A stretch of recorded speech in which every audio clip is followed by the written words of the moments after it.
Salud amigos, tripulantes de nuestra querida, contaminada y única nave espacial. La misma que, desde la última vez que nos vimos por estos medios, ha dado otra vuelta sobre su eje imaginario y, por supuesto, sigue generando acontecimientos en pleno desarrollo. Algunos no tan lejanos y otros no tan cercanos, como los que vamos a utilizar para abrir la pauta de hoy, necesitan una lectura detallada, aunque nos parezcan que están un poco lejos de nuestra área de influencia, y ya verán por qué. Hoy vamos a abrir con Sri Lanka, que tuvo otros nombres, tuvo otras cadenas de mando.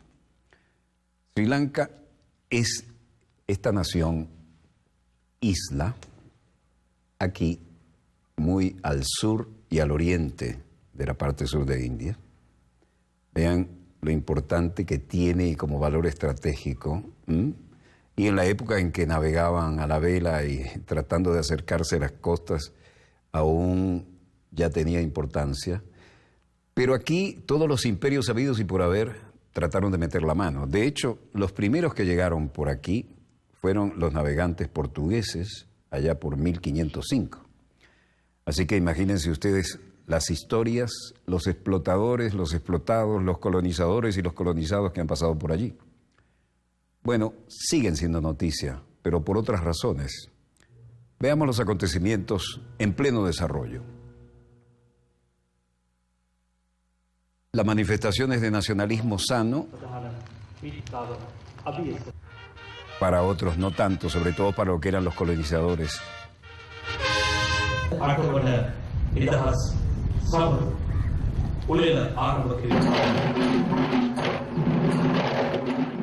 Por primera vez, Sri Lanka canta su himno en tamil, su propio idioma, en el Día Nacional y por primera vez en décadas. Como de costumbre, las ediciones violentas no son nuestras, así llegaron por los servicios.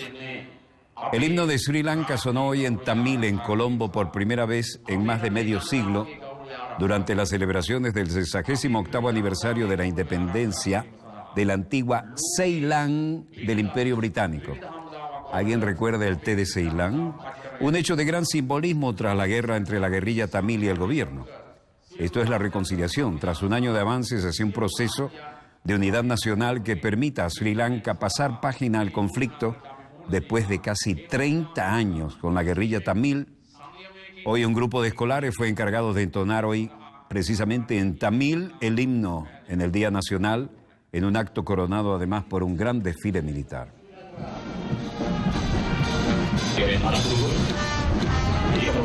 Creo que esa es la oportunidad que no deberíamos dejar pasar, afirmó el presidente de Sri Lanka, Maithripala Sirisena, durante su discurso a la nación, al remarcar la necesidad de que se alcance una reconciliación. ¿Entre quiénes? Entre la minoría tamil y la mayoría singalesa. ¿Alguna duda de la influencia en el orden cerrado de lo que fue el Imperio Británico allí?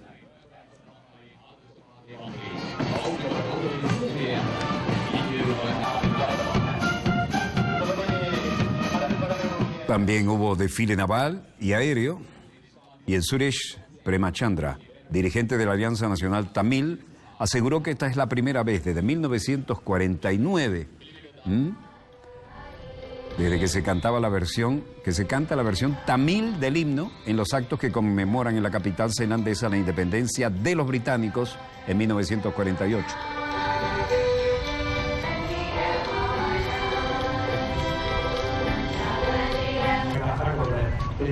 Es bueno para el país y su gente y estoy seguro de que la mayoría de los tamiles y los singaleses lo celebran, indicó por su parte el secretario general de TNA y líder de la oposición en el Parlamento, Rajavarothiam Sampantam. Sampantam avisó no obstante que los tamiles no pueden depender solo de gestos. El historiador seiranés Pillanesa confirmó que esta es la primera vez que se cantaba la versión del himno tamil en los actos del Día Nacional en Colombo, la capital, desde 1949. Despliegue de todos los componentes, especialmente el naval, tratándose de una isla, ¿no? El presidente srilanqués Maithripala Sirisena dijo: vamos a hacer frente a la resolución de salvaguardar la dignidad del país, nuestra gente y nuestros soldados, así como para obtener el reconocimiento internacional que nuestros militares merecen. Hacemos frente a la resolución con paciencia y con disciplina. Mediante la implementación de esta resolución vamos a garantizar la libertad y la democracia y la unidad nacional. Nearly more importantly, 20,000 sailors of different navies will get an opportunity to interact with each other. That is the biggest takeaway. El comandante en jefe de la Armada del Este, el vicealmirante Satish Soni, dice: cerca de 300 delegados, de los cuales 83 son de países extranjeros, están presentes. 44 delegaciones extranjeras y, lo casi más importante, 20.000 marinos de diferentes armadas tienen la oportunidad de interactuar con los demás. Es la mayor revista a la flota internacional. El comandante del INS Sumitra, Milen Mokashi, dice: nos hemos estado preparando para esta revista de la flota durante mucho tiempo, con la planificación detallada de nuestros oficiales y marinos que nos han ayudado en el logro de esta coordinación. 50 países se reunieron en la costa este de la India para esta fecha fundamental de Sri Lanka. 90 barcos y buques de guerra toman parte de la revista naval en la costa de Visakhapatnam para fortalecer la cooperación marítima. Se tiene que agradecer el Charles de Gaulle francés, ¿no? Sobre todo por la rampa inclinada y el porte. Más de 70 helicópteros de varios tipos, incluyendo aviones de combate Hawker, mostrando sus capacidades en el evento. Y el presidente de la India, Pranab Mukherjee, inspeccionó la Guardia de Honor, que será presentada por 150 miembros de la Marina. A continuación supervisó la flota a partir del INS Sumitra, patrullero de la Armada de la India, en la que se hizo presente. Cerca de 300 delegados, de los cuales 83 son de países extranjeros, más 44 delegaciones extranjeras y, lo más importante, 20.000 marinos de diferentes armadas tendrán la oportunidad de interactuar con los demás. Esta es la mayor revisión de flota internacional, dijo el comandante naval del Este, vicealmirante Satish Soni. Mientras tanto, en Seúl, el secretario de la Presidencia para las Relaciones Públicas decía: secretario de la Presidencia para las Relaciones Públicas, Kim Jong-un, plan a largo plazo de lanzamientos de misiles de Corea del Norte tras su ensayo nuclear no debe ser tolerado, ya que pone en peligro la paz en la península coreana y en toda la paz mundial. Le dijimos que esto iba a traer cola, ¿no? El secretario volvió diciendo que la sociedad internacional debe hacer entender a Corea del Norte que debe darse cuenta que no puede sobrevivir si no renuncia a la energía nuclear, debido a las fuertes sanciones que tendrá, ¿de quién? De la ONU. Corea del Norte es un hueso duro de roer, ¿no? Derrotó a Estados Unidos y a los aliados. Surcorea, viceministro de Defensa, portavoz. Luna Jung-wen diciendo: hemos reforzado la defensa aérea y la disponibilidad operacional para interceptar una posible caída de misiles o una pieza de escombros de misiles de Corea del Norte en nuestro territorio. Dependiendo del grado de tamaño en nuestro punto de territorio o impacto, tomaremos la acción apropiada como parte de nuestro poder de autodefensa. Dura advertencia, ¿no? Y luego dijo: ahora estamos preparados para interceptarlos con nuestros propios misiles Patriot que tenemos en este momento en estado de alerta. Y Rusia, por su parte, convocó al embajador norcoreano ante el anuncio del lanzamiento de un satélite. Por otra parte, también la Cancillería china hizo presente su posición a través del vocero Lu Kang.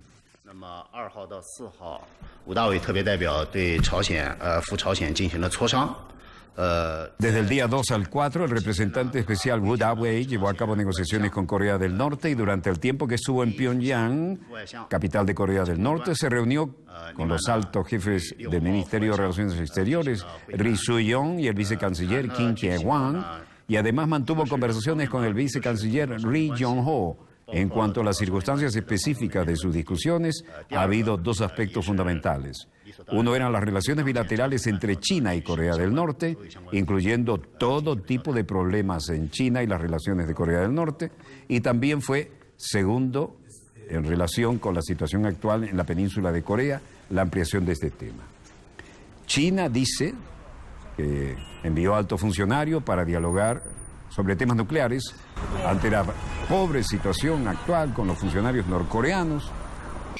Hu Dawei, enviado de China para las negociaciones. Mientras tanto, en un lugar desconocido, la Fuerza Armada de Francia muestran un video de ataques aéreos a una base militar del ISIS en Siria. Salieron desde tierra y salieron desde el portaaviones Charles de Gaulle. Son los Rafale, algo de lo mejor de la panoplia que tiene l'armée de l'air, ¿no? Le llaman el ejército del aire en vez de la fuerza aérea, y la aviación naval. Catapulta desde el Charles de Gaulle. Tripulaciones de cubierta en espera hasta que vuelva cada uno de ellos. Comunicados militares y videos de aviones llaman la atención en la base en Siria, y el ejército francés usó los aviones Rafale, como estamos viendo. En Londres, Reino Unido, el secretario para Relaciones Exteriores, Philip Hammond, se reunía con John Kerry y decía: el tema es Siria, ¿no? Hemos estado discutiendo formas en las que, como un grupo de países afines, pueden apoyar a las partes a través de este diálogo que les permita seguir hablando de lo que son circunstancias muy difíciles. Reconocemos que es difícil para que el régimen se manifieste positivamente en la mesa de negociaciones. Y es difícil que la oposición pueda hablar con el régimen cuando sus personas en el hogar están siendo asesinadas por los bombardeos. El secretario Kerry dijo: asimismo, el párrafo 13 exige que todas las partes pongan fin inmediatamente a cualquier ataque contra civiles y objetivos civiles como tales, incluyendo ataques contra las instalaciones y el personal médico y cualquier uso indiscriminado de armas, incluyendo bombardeos y bombardeos aéreos. No podría ser más clara la resolución, y es una obligación que no está vinculada a conversaciones, es una obligación de todas las partes en la resolución de la ONU. Rusia votó a favor. Rusia tiene la responsabilidad, como hacen todas las partes, y estar a la altura de ella. Así que tuve una conversación esta mañana con el canciller Lavrov. Hemos discutido y estuvo de acuerdo en que tenemos que discutir cómo implementar el alto al fuego y también cómo obtener acceso de ambas partes. La oposición debe permitir el acceso a la asistencia humanitaria y el régimen sirio, dijo él, en vez del gobierno sirio, como decimos nosotros, tiene que permitir el acceso.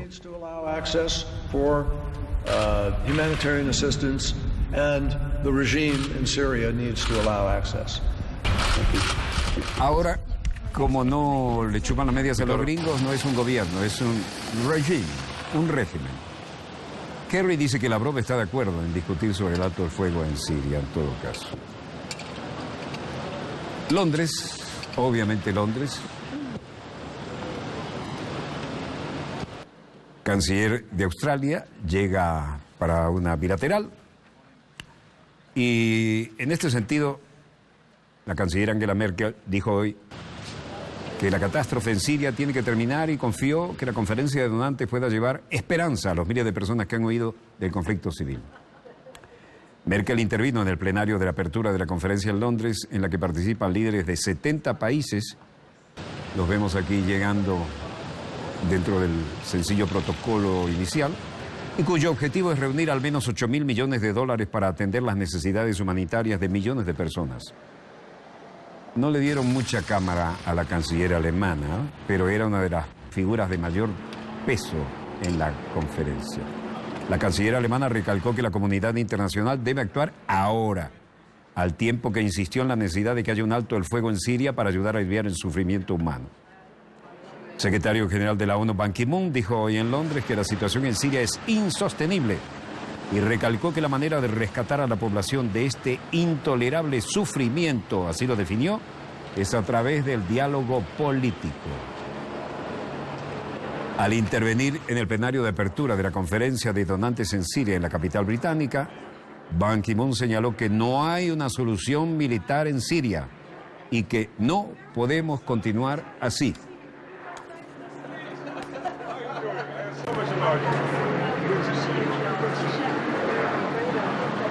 A medida que iban llegando los diferentes miembros para la cumbre, el diplomático pidió al Consejo de Seguridad de la ONU y al Grupo Internacional de Apoyo a Siria que presionen a las partes en el conflicto para que trabajen, pero seriamente, sobre el futuro de ese país. La ONU ha organizado esta conferencia en unión con el Reino Unido, Alemania, Noruega y Kuwait, y el objetivo es recaudar unos 9.000 millones de dólares para ayuda humanitaria. Es decir, primero reventamos el país con los ataques aéreos y después regalamos el hospital, ¿no? Las dificultades de encontrar una salida a la guerra civil hacen que sea más urgente para los asistentes a esta reunión de Londres el aliviar el sufrimiento de millones de sirios, agregó Ban Ki-moon. El secretario general subrayó que esta conferencia tiene 3 objetivos: atender a las enormes necesidades humanitarias en la aportación de la comunidad internacional, sentar las bases para el apoyo a Siria a largo plazo y buscar la manera de proteger a los civiles, pues todas las partes involucradas violan los derechos humanos. El representante de la ONU estimó que al menos 7.000 millones de dólares es la cantidad de fondos mínimas requeridas para este año. Los donantes, aparecieron por su orden: Abdullah de Jordania, el primer ministro Mark Rutte de Holanda, Kolinda Grabar-Kitarovic de Croacia, la primer ministra de Noruega, Erna Solberg, que acabamos de ver, Angela Merkel como una de las últimas.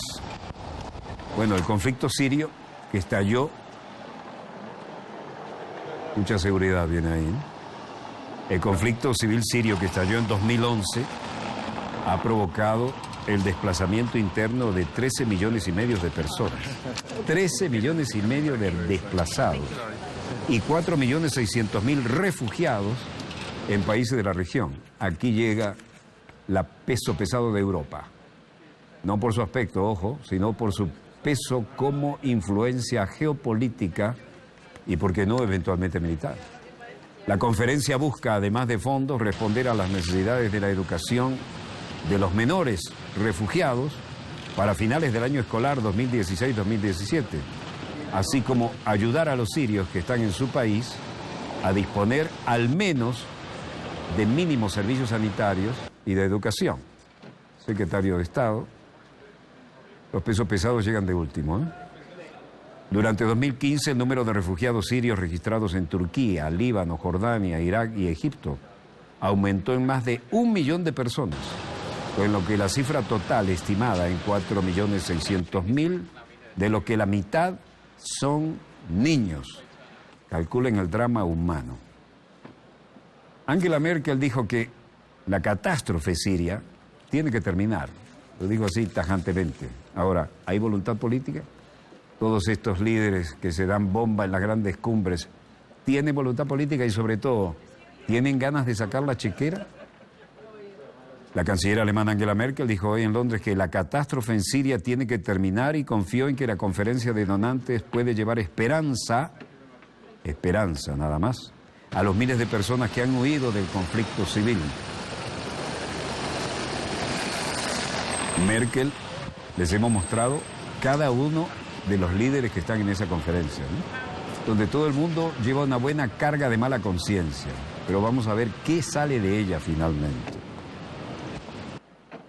Merkel intervino en el plenario, este es el vecino del otro lado del Canal de la Mancha, ¿no?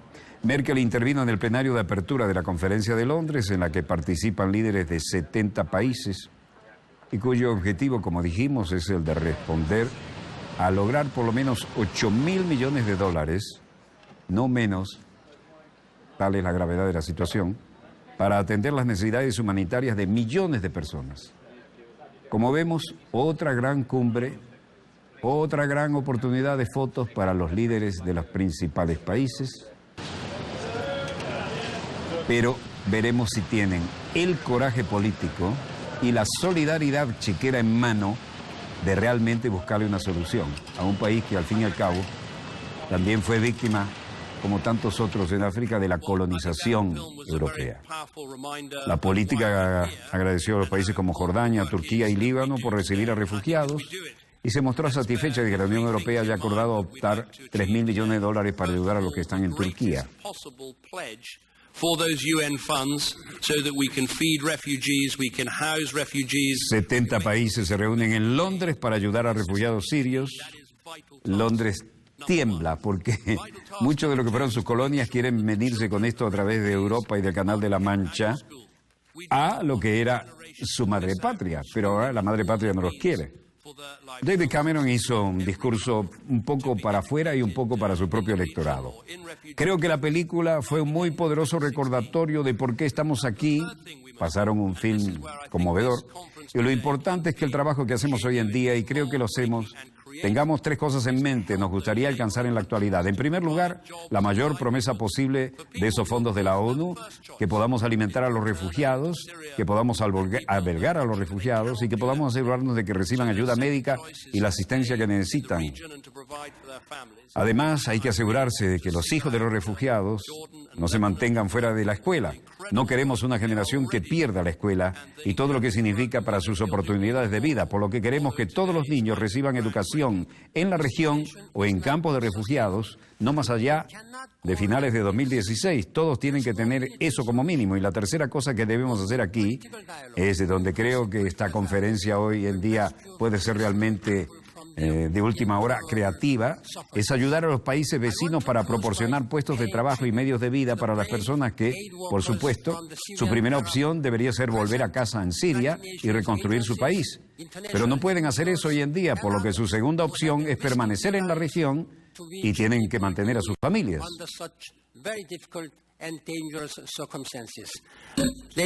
Y realmente quiero señalar a Jordania y el Líbano y Turquía por el increíble trabajo que ya están haciendo y el trabajo increíble que esperamos que van a hacer aún más. De seguir, espero, la conferencia de hoy que se transforme en obras. La conferencia de donantes en Londres trata de recaudar $8.000 millones para los refugiados sirios. 70 líderes mundiales. Ban Ki-moon había dicho que la situación es insostenible y que no se puede seguir así y que no hay solución militar. And so, Your Highness, it's very good to have you here in London co-hosting this conference, and we look forward to hearing your remarks. Thank you.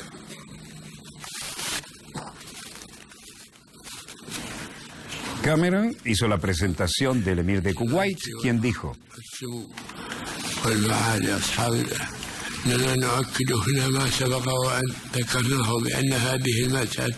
Ahmad al-Jabel al-Sabah, emir de Kuwait, dijo: esta tragedia humanitaria no pondrá fin sin una solución política. Las Naciones Unidas, con su resolución número 2254, ha tomado medidas con el fin de hacer frente a esta tragedia y esperamos que se llegue a una solución política en esta crisis.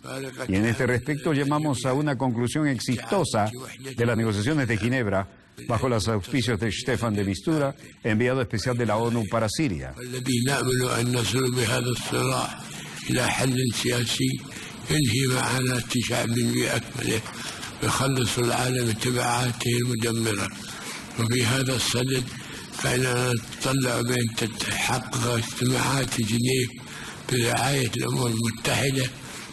Mientras tanto, el ministro iraní de Asuntos Exteriores, Mohammad Javad Zarif, tachaba de deplorable e inaceptable que algunos países utilicen a los terroristas como herramientas en Siria. En Moscú, la vocera de la Cancillería, María Zakharova, decía hoy: los jefes de los servicios extranjeros han puesto de acuerdo para hacer los esfuerzos necesarios para hacer esta pausa que se produjo en el diálogo intersirio, pero que sea lo más corta posible. Vamos a empezar desde allí a hacer los esfuerzos apropiados para la situación dramática en Siria. Ankara aún no ha presentado ninguna apuesta, ninguna proposición. Los datos no cejados de hechos que sustentan todas esas acusaciones hechas contra Rusia no hacen justicia a la realidad. A otra pregunta respondió: hay la impresión de que todas estas acusaciones sin fundamentos contra la Fuerza Aeroespacial Rusa que estamos oyendo están siendo presentados por Ankara, la capital de Turquía, con el fin de encontrar una excusa para crear un encubrimiento para su propio aumento de actividad militar cerca de la frontera entre Turquía y Siria. Turquía estaría preparando una invasión a Siria y esa es la denuncia contundente de Rusia.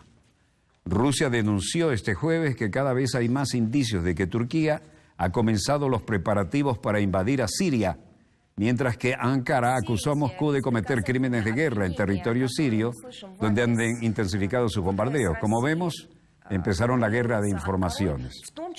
Tenemos motivos serios para sospechar que Turquía realiza intensos preparativos para una intervención militar en el territorio de un Estado soberano de la República Árabe Siria, dijo a la prensa la vocera del Ministerio de Defensa. Indicó que Rusia detecta cada vez más indicios de preparativos ocultos por parte de las Fuerzas Armadas turcas para lanzar acciones militares dentro del territorio sirio. Y recordó que hace poco el Ministerio Ruso de Defensa presentó a la opinión pública internacional un video que muestra cómo cañones autopropulsados turcos realizaban bombardeos contra localidades en el norte de la ciudad siria de Latakia. En efecto, lo hemos mostrado aquí en Dossier, recordarán ustedes. Volvemos a la declaración oficial de la Cancillería rusa. Nos sorprende la locuacidad de los representantes del Pentágono, de la OTAN y de muchas organizaciones llamadas de defensa de los derechos humanos en Siria, que pese a nuestro llamamiento a reaccionar ante estas acciones, siguen guardando silencio.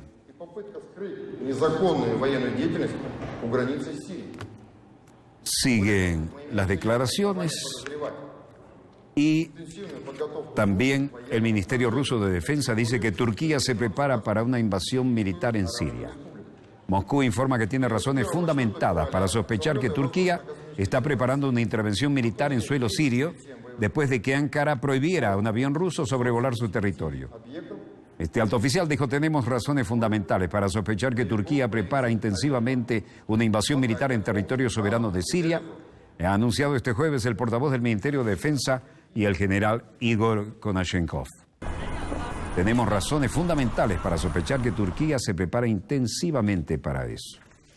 Reaccionaban los voceros del área militar y también había reacciones de parte de la Cancillería china. En Beijing, el vocero del Ministerio de Relaciones Exteriores, Lu Kuang, decía: China siempre mantiene conversaciones de paz como el único camino realista para darse cuenta de la verdad de una solución política de la cuestión siria.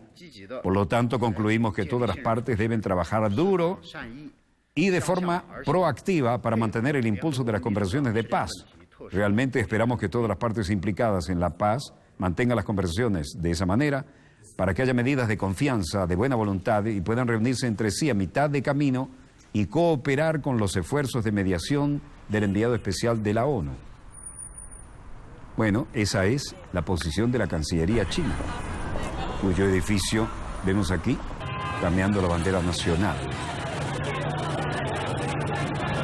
Esto dice ser Nabul al-Zahra, en la provincia de Alepo, y sería una entrega de Hezbollah.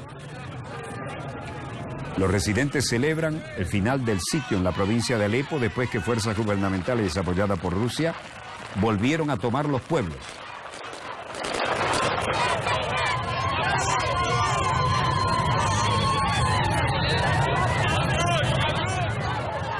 Un funcionario del ejército sirio dijo que las tropas de gobierno y sus aliados combatientes de Hezbollah del Líbano y otras milicias habían roto a las defensas rebeldes para llegar a dos aldeas chiitas de Nabul y Zahra, sitiadas por insurgentes en el noroeste de la provincia de Alepo, llevándoles libertad y ayuda, por supuesto. Esto es un cambio cualitativo de la situación en el terreno, ¿no? Y hace pensar que se está apostando más fuerte ahora, no solo por parte del gobierno, sino por los aliados interesados en que esto no pase a cosas mayores. En fin, fluida, más que fluida situación. Veo en los monitores de satélites que revisamos permanentemente mientras estamos al aire una información de Japón, pero es el cierre de los mercados, y el tema de Assange en la Embajada de Ecuador y y hay también posiciones de Suecia. Recuerden que él estaba allá. Recuerden que Assange está refugiado en la Embajada de Ecuador en Londres, ¿no? Y ya está harto y no hay garantías de que pueda salir y no lo metan preso. Pero el tema está candente y en pleno desarrollo. Vamos a mostrarle algo de esto en nuestro segundo bloque. No, nada de lo que veo ahí supera lo que tenemos. Si no, lo bajaríamos de inmediato y lo comentaríamos y traduciríamos para ustedes. Esperen el segundo bloque. Está tan en pleno desarrollo que todavía estamos terminando de procesarlo. No se lo pierdan, ya volvemos.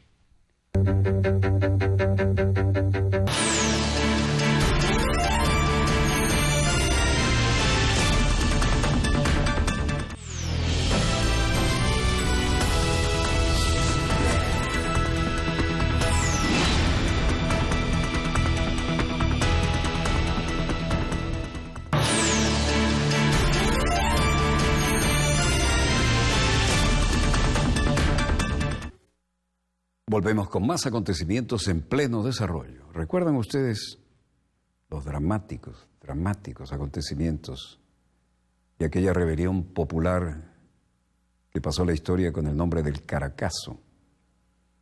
Fue consecuencia de aquel paquetazo neoliberal a ultranza, de aquellos gobiernos que no tenían ningún inconveniente en firmar lo que fuera con la banca internacional y quedar bien con la geopolítica del norte, ¿no?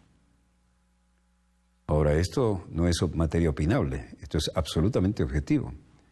Y donde van la banca internacional e impone el paquete neoliberal, pasa lo mismo. Lo vimos en varias connotadas capitales de nuestra patria grande. Y lo vimos hasta el cansancio en Grecia. Y la tragedia griega no termina. Recuerdan que tuvimos gente importante de Grecia contándonos, colegas incluso de la televisión griega que entrevistamos acá. Bueno, la cosa sigue, a ultranza. Mientras quede una gotica que exprimir, allá van. Y lo que vamos a ver, pese a todo lo que ha intentado hacer el gobierno de Tsipras, la banca internacional, el Fondo Monetario Internacional y las doctrinas neoliberales le exigen, intentó evitarlo, pero no pudo. Llegó electo, joven líder, con la promesa de que iba a salirse del paquetazo neoliberal y no pudo. Y la tragedia griega, esta sí que está en pleno desarrollo. De manera que sugiero prestar atención a estas imágenes. No son las del Caracazo, ya tuvieron su atenazo, si pudiéramos decirlo así. Pero vean por dónde vienen los tiros y vean lo que significa para los pueblos cuando se entra por el lado de esa doctrina que han querido meter en América Latina y sin anestesia, ¿no? A los griegos, con todo le dieron, ¿no?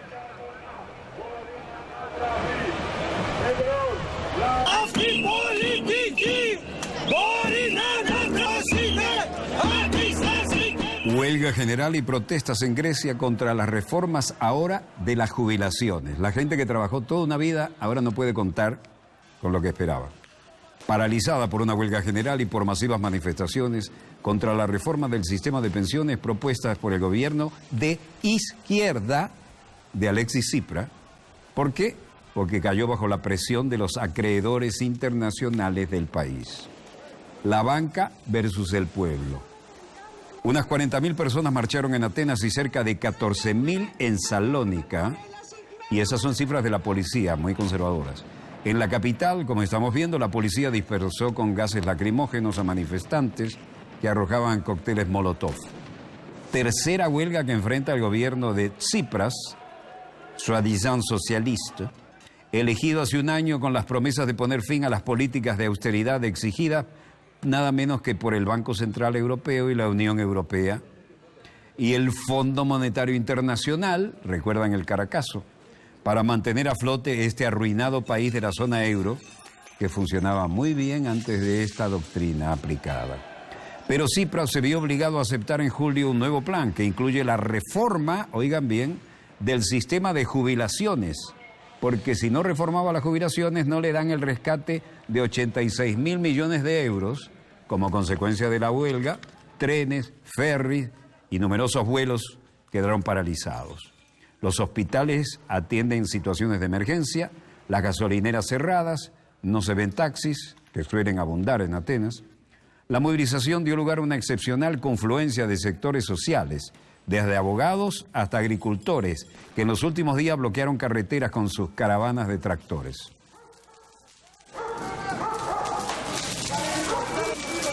Hasta los perros protestaban hoy en Atenas. En las marchas se veía al lado obreros y empleados de cuello blanco. Algunos dijeron, ya no podemos casarnos ni tener hijos. Han masacrado a nuestra generación. Lo decía Dina, dueña de una tienda de ropa en Atenas, que participaba en una protesta denunciando los rescates y ajustes económicos que se suceden desde hace 5 años. Y vaya que venimos informando de esto, ¿no? Y más de un protagonista lo tuvimos aquí en el programa.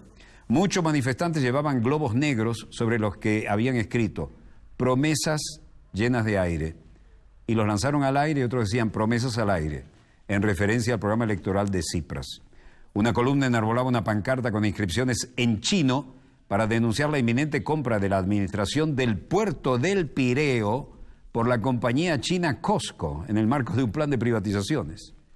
Eso sí que duele en el orgullo de los griegos. La reforma del régimen de jubilaciones prevé, entre otras cosas, reducir al máximo las pensiones a 2.700 euros, que ya era difícil, a 2.300 euros, y crear una jubilación de base de 384 euros mensuales. Barbaridad.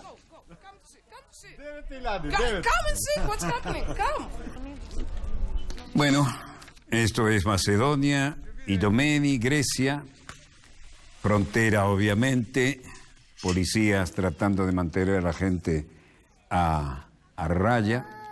¿Cuántos son? 6.000. Sí, lo sé, 6.000. Policastro, 3.000. Macedónicos, eso sí, 9.000. No he venido a ver, vamos a ver lo que está pasando. Vean, este es el drama de toda Europa. Esta es la política neoliberal y las consecuencias de la política del Fondo Monetario Internacional y del Banco Mundial metidos en lo que ha generado una hecatombe. Este viene desde Kabul, Afganistán. Estamos aquí por 4 o 3 días. Esperamos aquí. No sabemos. El clima está muy frío.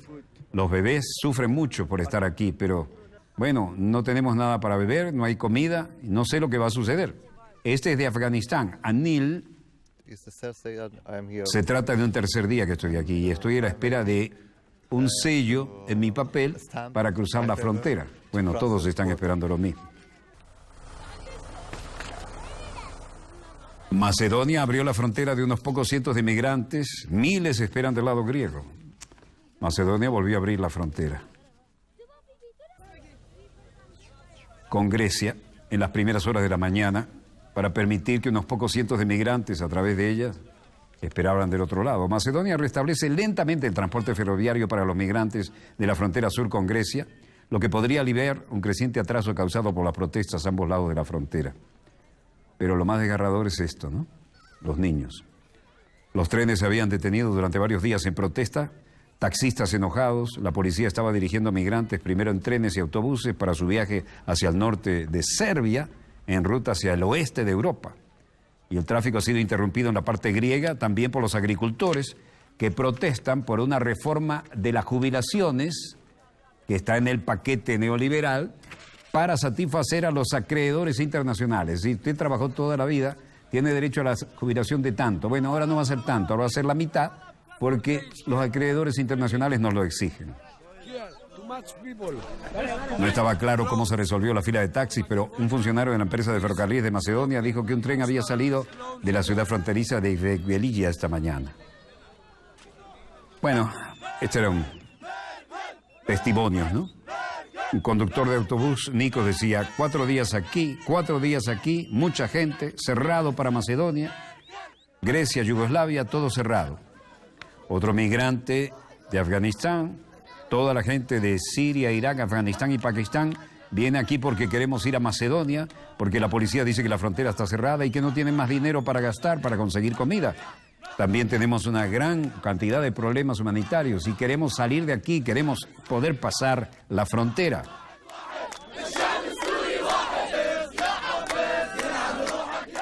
Otro migrante de Afganistán, Zabur, decía, No, bueno, no queremos bloquear la carretera, pero el tiempo, el frío, los niños se enferman. No tenemos comida. Es un problema para nosotros. Alguien tiene que oírnos.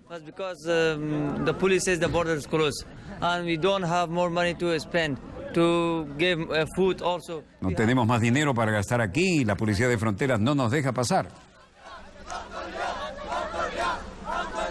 No, but we don't want to block the highway, but the weather is cold, the children become sick. Este es el que dice, no queremos bloquear la carretera, pero el tiempo sigue cada vez más frío, los niños se enferman, no tenemos comida, ¿qué esperan que hagamos? Protestas por el bloqueo en la frontera entre Grecia y Macedonia. Conductores de autobuses y pasajeros inmigrantes han bloqueado el tráfico en la principal carretera que comunica Grecia con Macedonia para protestar por el bloqueo de los accesos que ha dejado al menos 80 vehículos atrapados en esta zona durante varios días y con un clima inclemente, pero peor la llevan los refugiados. Macedonia permite el paso con cuentagotas de los refugiados que quieran seguir su ruta hacia el centro de Europa, no a quedarse, aunque culpa de estos retrasos a una protesta de taxis.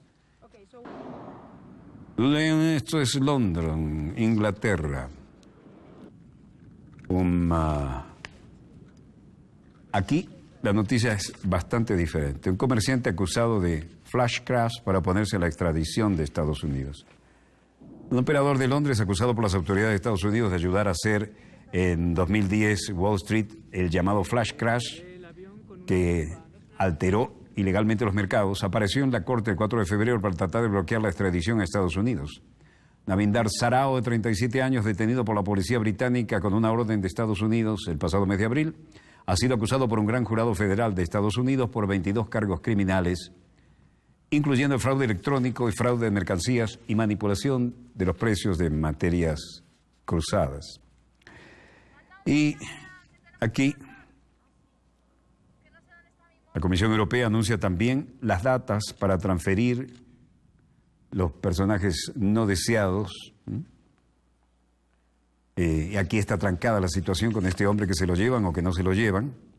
Sin embargo, un borrador de un nuevo trabajo de investigación académica de Estados Unidos dice que el mes pasado Sarao tenía poco nada que ver con el evento.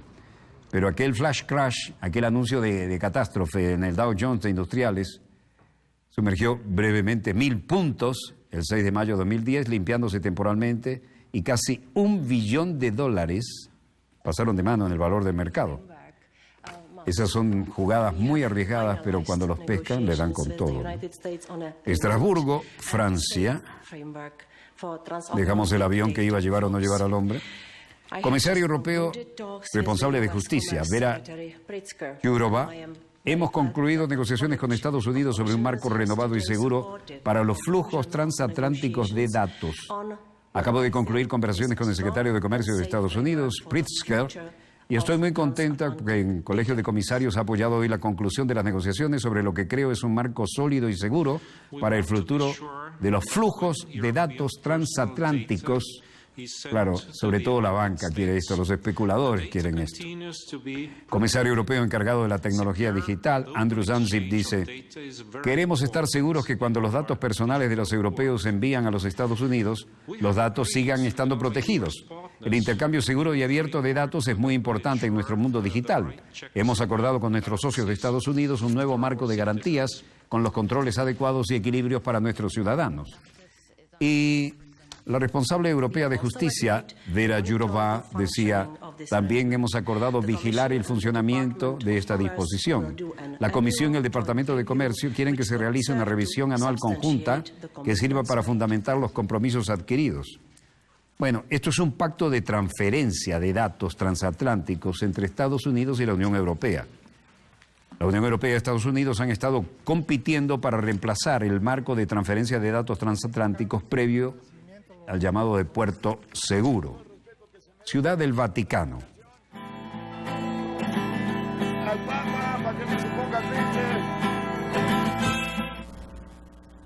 El Papa Francisco dice: es para recibir lo mejor de ustedes y para rezar con ustedes para que los problemas de violencia, de corrupción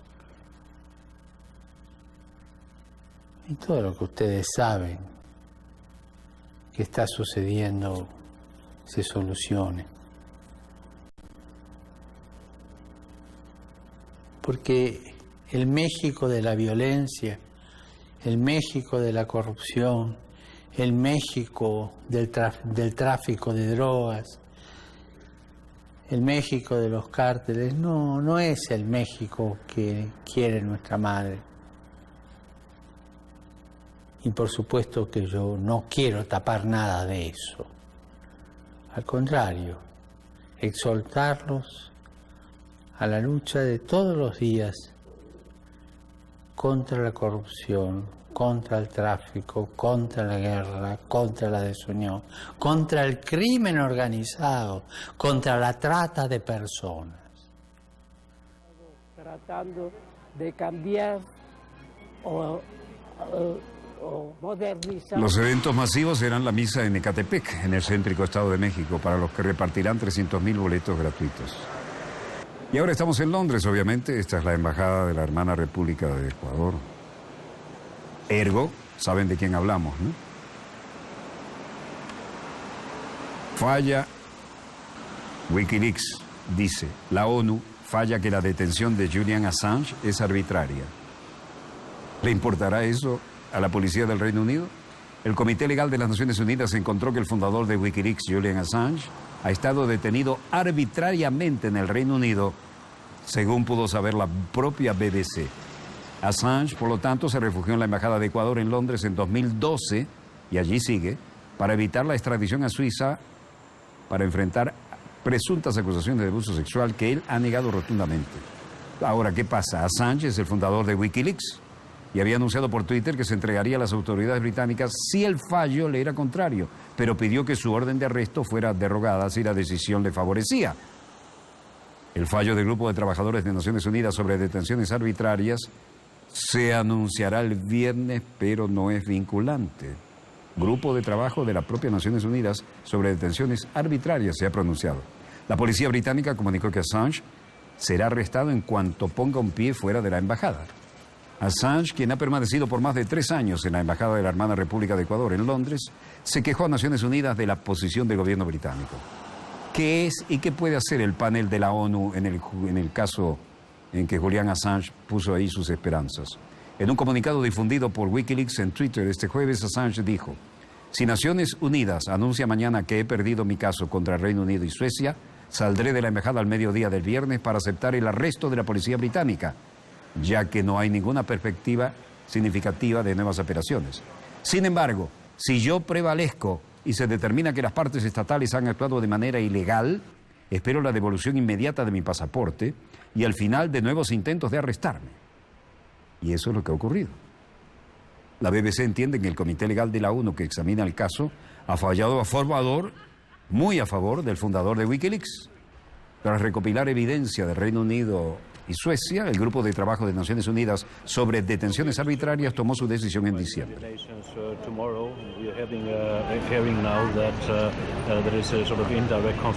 Bueno, solo estamos a la espera de una decisión por la mañana de las Naciones Unidas. Estamos escuchando ahora que hay una especie de decisión a favor. Esto es extremadamente positivo, pero preferimos esperar hasta que la decisión oficial sea anunciada mañana por la mañana.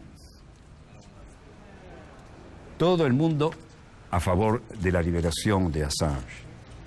Y hay más que serias sospechas de que le fabricaron el cargo. An attack on Julian Assange is an attack on all of us.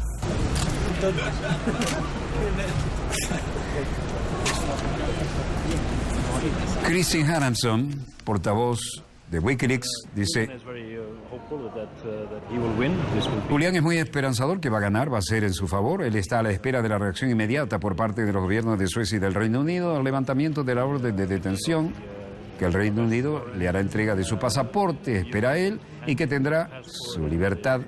Es hora después de 5 años y medio de esta virtual prisión.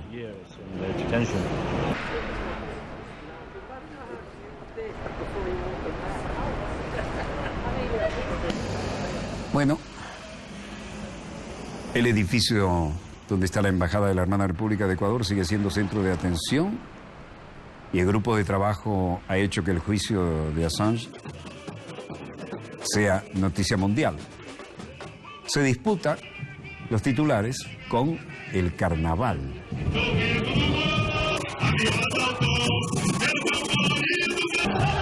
¿Alguna duda de que estamos en el Sambódromo? ¿Alguna duda de que es Brasil?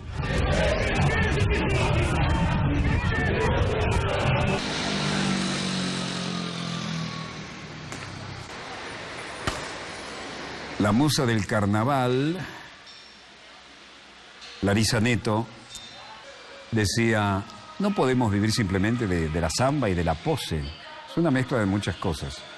Y es por eso que la capacidad aeróbica es tan importante, que tenemos que cantar, bailar la samba, permanecer con glamour, todo encima de uno.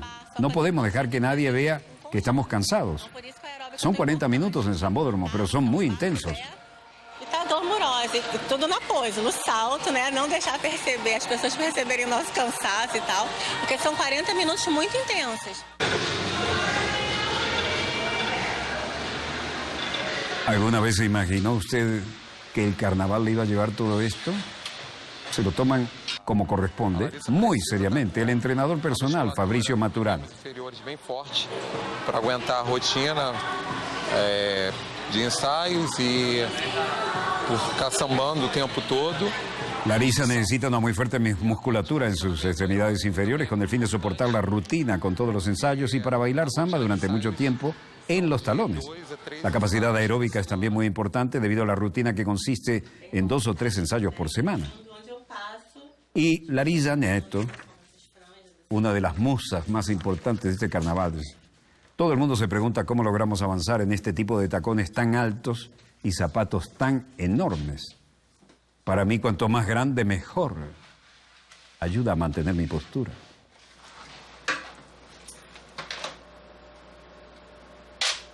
Aguanta todos los close-ups y full close-ups. ¿Aguantó usted esto o se le fueron los ojos?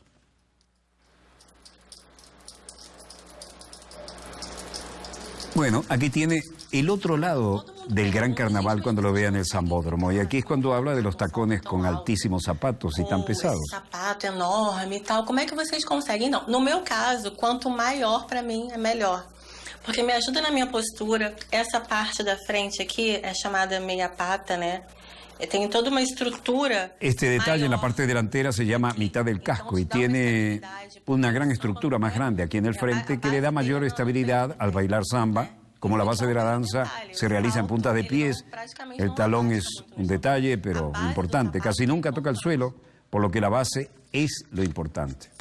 Es decir, el samba se baila prácticamente con talones en el aire, ¿no? Con o sin música. Pena que é muito rápido. A gente se prepara tanto, mas é muito rapidinho. Es una pena que sea tan rápido, nos preparamos mucho, pero es tan rápido, los 40 minutos que pasamos no son mágicos.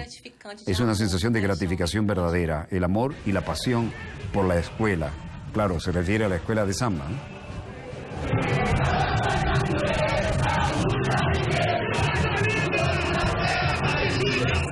Então, se você tem jeito, pode provar na samba, hein? Mas tem que ter muito jeitinho, hein? Pode sair sofocado desse.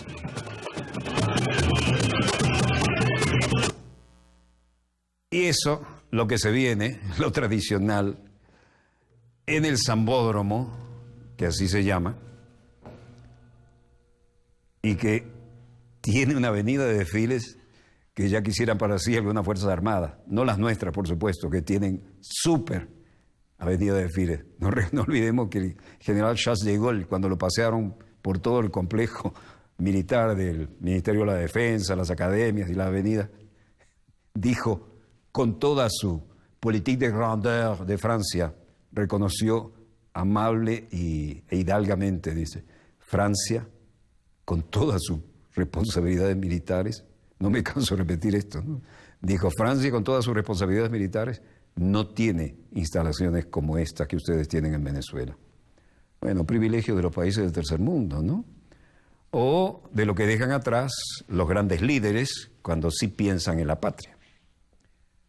Volveremos mañana, Dios mediante, cuando nuestra querida, contaminada y única nave espacial haya dado otra vuelta sobre su eje imaginario y estemos aquí para contarles, siempre Dios mediante, la pequeña gran historia de las próximas 24 horas.